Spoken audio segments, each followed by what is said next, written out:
Welcome to the Movement Center, and welcome to the push-up series, where we take a look at just how to do a proper push-up, the common mistakes that we see, the fixes, so that you can move like you mean it.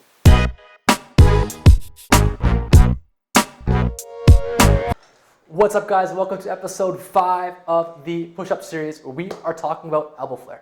And what's happening with that is a lot of people, when they go down into their push-up position, for whatever reason, it can be shoulder mobility, it can be wrist mobility. We're going to talk more about the wrist portion today, as people will run out of room, whether in their shoulder or their wrist, and they will flare out. So they're kind of do something wonky like this, which puts the shoulder into a really unstable position, which is not ideal for doing a push-up, which is a very stable movement.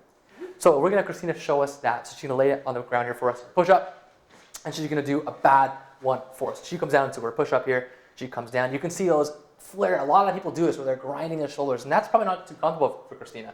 And she's going down again one more time and flaring out. What we'd like to see is, we don't want to see the elbows tucked in nice and tight. Let's do it too tight for us now, Christina.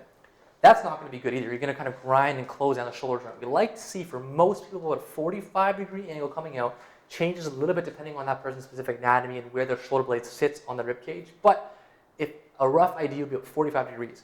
And she comes down in that nice, good 45-degree position, and her shoulders are nice angled, and her shoulder blades are moving up and down, as we talked about in episode 4.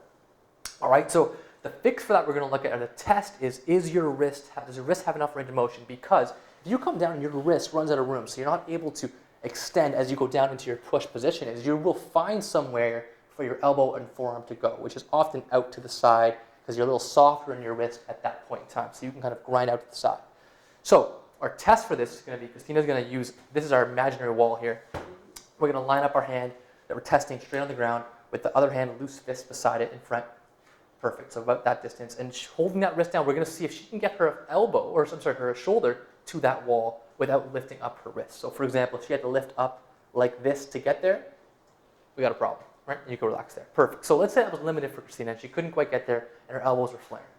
So the piece that we're going to do is, number one is just to not leave the shoulder out of this. We want you guys to go back to that pec smash exercise where you get into here and grind out that part of your shoulder. We won't demo that because we did that earlier. But the new one for this is going to be, we're going to both do this, Christina and I, facing this way, is take that hand, pin it down on the ground, just like that. Perfect. We're going to get our hand and put it, boom, on top to stabilize our wrist. You almost want to push a little bit backwards to kind of imagine moving your wrist bone away from the actual hand and stabilize it. And then what we're going to do is do exactly that test, is bring that elbow forwards as you do that. Beautiful. Good. And then come back. And she's stabilizing here nice and strong, and she's coming up and moving that forwards, keeping that elbow as straight as she can, not locked out, but nice and sturdy as she rocks forward. And she's going to rock back and forth 5-10 times, see how it feels, retest it, see if it gets better, worse, or the same. We should always be seeing this get better. There should be no pain with it, of course. Don't go crunching your wrist if it's painful. Okay? Good stuff. Awesome. That's our elbow flare, guys. It could be your shoulder, could be your wrist. Our test stays focusing more on the wrist portion of it. If you're still doing that flare, give us a comment. Maybe it's something else going on. If you have any questions, though, let us know. Subscribe to the channel. Follow us on the Instagram at The Movement Center. And of course, move like you mean it. Move like you mean it. Thanks a lot, guys.